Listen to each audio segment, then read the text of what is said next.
144 episodes turns out to be quite a lot. 650 pages written in Calibri font size 11. I'm in the process of going through it all and cataloging the topics covered so that I might group them into chapters or lectures. I'm thinking about putting together a kind of online course on the subject of consciousness, and I've covered across this podcast much of the essential ground for that project.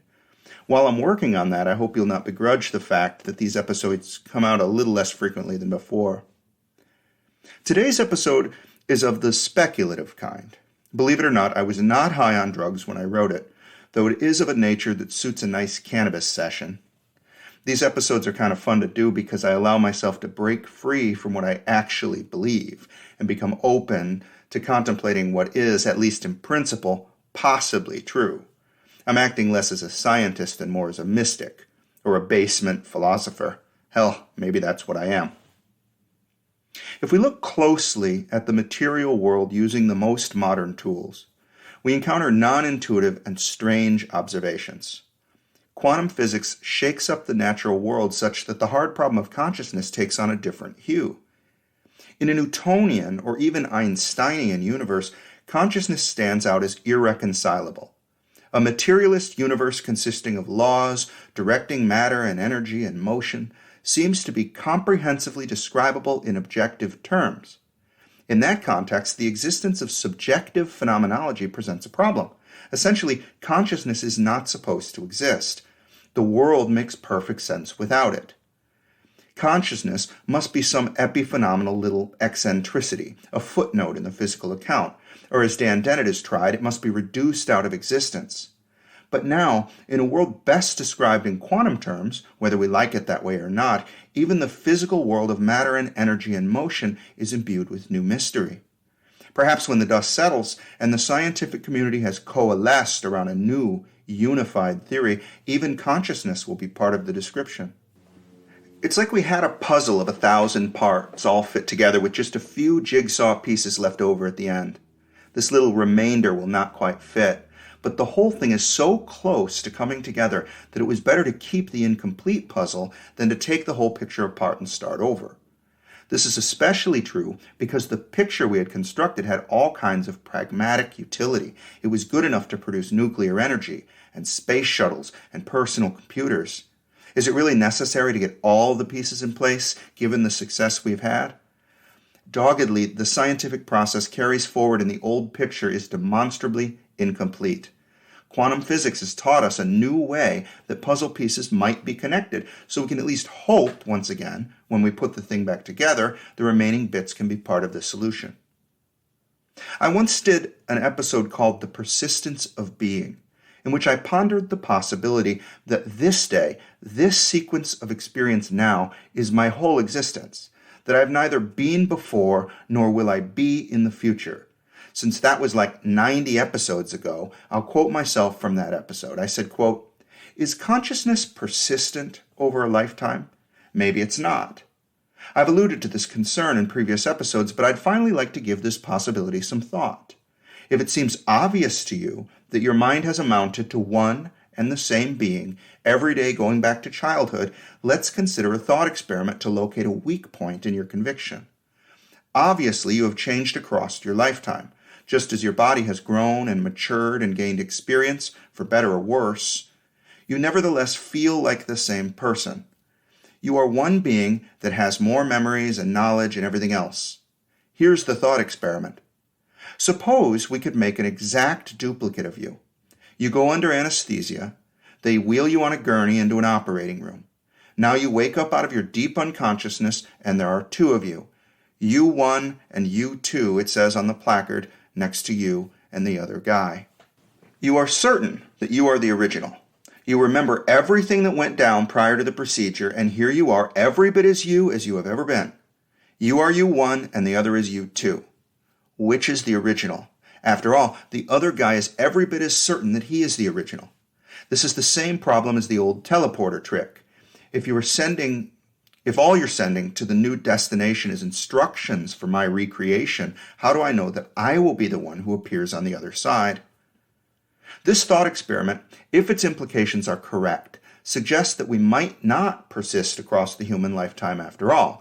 Maybe each time this human wakes up, it conjures a new consciousness. That conscious being would have all the memories and context that the previous one had. It would not know that it was an imposter. Even Descartes wouldn't go so far as to claim, "I thought, therefore I was." He made his edict in the present tense and only for the present moment. The past and the future would have been subject to doubt, unquote. In that sequence, I pondered the possibility that every time the brain awakens into a new state of consciousness, a new being takes form until the brain switches back to a non-conscious state. In a way, this is unfalsifiable nonsense. But on the other hand, the belief that I am a continuous mental being, the mind and occupation of a particular brain for its whole career, is equally unfalsifiable. Let's call the musings I made that day the brief mortality hypothesis. In that paradigm, we conscious beings are much shorter lived than biological animals. It was bad enough that we were mere mortals to our understanding before, but now it is much worse. Today is our last day. Contrast the brief mortality hypothesis with this, the self-reincarnation hypothesis. You've heard of reincarnation. It takes a religious metaphysics to imagine something like a soul, which is our true identity, moving on from one life into another. Now a man, next a cockroach or a vampire bat, or perhaps in the more usual version, one man now and another man next. Typically, the last lifetime was one of great fame and importance, the self-serving metaphysical fantasy of a narcissist. But consistent with what we know in physics is another kind of continuity or immortality. The idea hinges upon the debate between presentism and eternalism. Let's start by taking a look at the idea of space-time given to us by Albert Einstein. Einstein wrote the following in Relativity, quote, "Space is a three-dimensional continuum. By this we mean that it is possible to describe the position of a point at rest by means of three numbers, coordinates, x, y, z, and that there is an indefinite amount of points in the neighborhood of this one, the position of which can be described by coordinates like x1, y1, z1, which may be as near as we choose to the respective values of coordinates x, y, z of the first point. In virtue of the latter property, we speak of a continuum, and owing to the fact that there are three coordinates, we speak of it as being three-dimensional. Similarly, the world of physical phenomena, which was briefly called world by Minkowski, is naturally four-dimensional in the space-time sense, for it is composed of individual events, each of which is described by four numbers, namely three space coordinates x, y, z, and a time coordinate, the time value, t. The world is, in this sense, also a continuum. For to every event there are as many neighboring events as we care to choose, the coordinates x1, y1, z1, t1, of which differ by an indefinitely small amount from those of the event x, y, z, t originally considered. That we have not been accustomed to regard the world in this sense as a four-dimensional continuum is due to the fact that in physics before the advent of the theory of relativity, time played a different and more independent role. Unquote. So once we get to Einstein, we have come to understand time as a fourth dimension. Is this dimension to be disfavored when compared to the other three?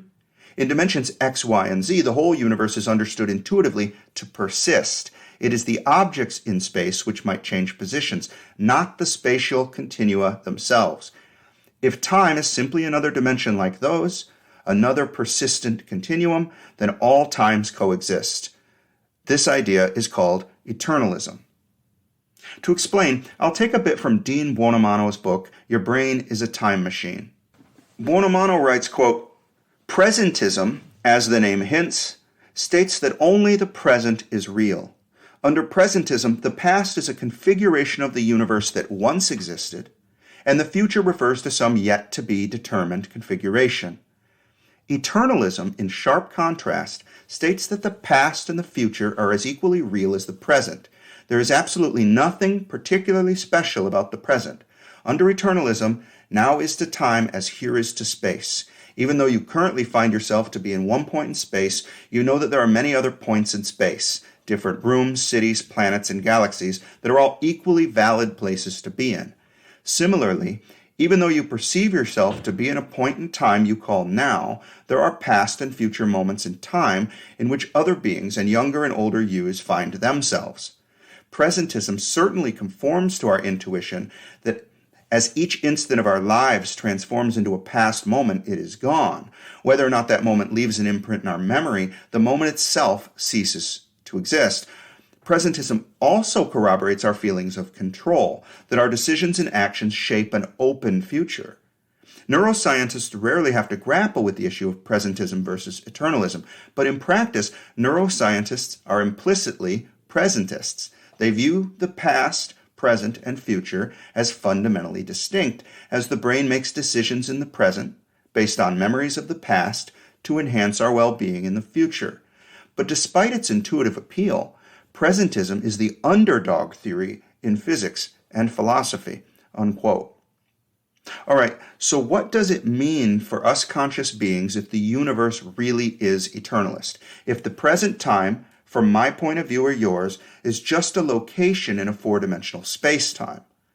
Well, that would imply that we are immortal.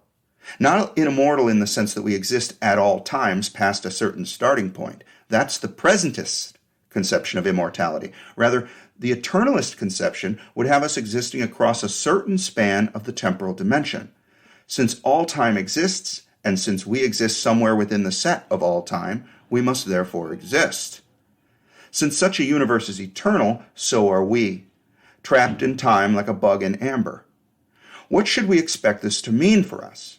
It is evident that we are continuous beings moving through time in a forward direction. We in the world we occupy are in motion. We're on a path, along with our planet and our sun and our galaxy, from lower to higher entropy. So what happens when we shuffle off this mortal coil? What happens after the last episode of consciousness? Might we just return again to our subjective beginning? Might we live this lifetime again and again like the rerun of a sitcom? This is what I am calling the self-reincarnation hypothesis. In a sense, the conscious mind is reincarnated every time the brain makes a state change from deep sleep. This is important because it means that consciousness is not a substance. It is a property or a field. It takes physical form, but not material form. Maybe a future unified theory will rescue the present from this conundrum, but if not, then the question of mortality is simply a matter of how much space and time we occupy. We exist forever in that space and time. Let's take a brief glimpse at a quantum view of space and time. We will see, I think, that quantum physics will not, after all, save the present moment. This is a passage by Carlo Rovelli in his book, The Order of Time. Quote, "There is no single time. There is a different duration for every trajectory, and time passes at different rhythms according to place and according to speed. It is not directional. The differences between past and future does not exist in the elementary equations of the world. Its orientation is merely a contingent aspect that appears when we look at things and neglect the details. In this blurred view, the past of the universe was in a curiously particular state. The notion of the present does not work. In the vast universe, there is nothing that we can reasonably call present. The substratum that determines the duration of time is not an independent entity different from the others that make up the world. It is an aspect of a dynamic field. It jumps, fluctuates, materializes only by interacting, and is not to be found beneath a minimum scale." Unquote. Holy shit. How can it be that in the objective sense there is no present moment, when in the subjective sense there is nothing else? If the world as described in physics is indeed the world we live in, then how can we possibly be here? How am I speaking these words now? Is this conception, that afforded by quantum theory, constructing a solution to the puzzle that still leaves consciousness out? Maybe so. As for the self-reincarnation hypothesis, we can't yet rule it out. What if, for example, this is my only day on Earth and I keep repeating it like Groundhog Day? I mean, why not? Or if I exist for the lifetime of this animal's working brain, why not experience the whole thing over again? If there is no present, and the past is no more out of reach than the future, then I occupy a certain duration and trajectory, just like Rovelli said. You have yours and I have mine, eternally. Maybe the present is materializing for us when we experience it. Something becomes superimposed and determinate. It occurs like a storm through a whole four-dimensional substrate. Zap. In that place and time, the superposition manifests, and there a present moment takes hold, Conscious beings behold it, like a scene in a movie disconnected from all the rest. Zap!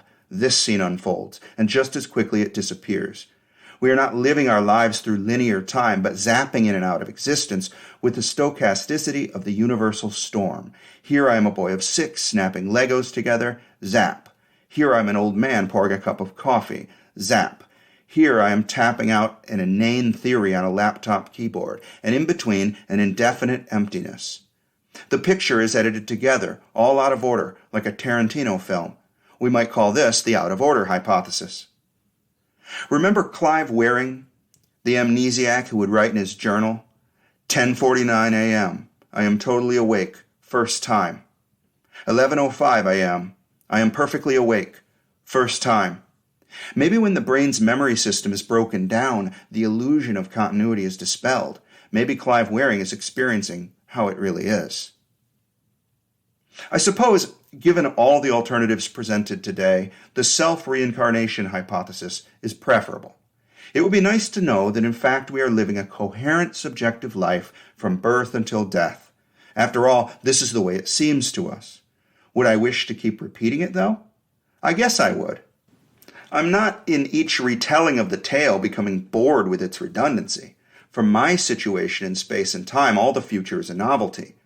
The novelty promises to be reborn with each retelling.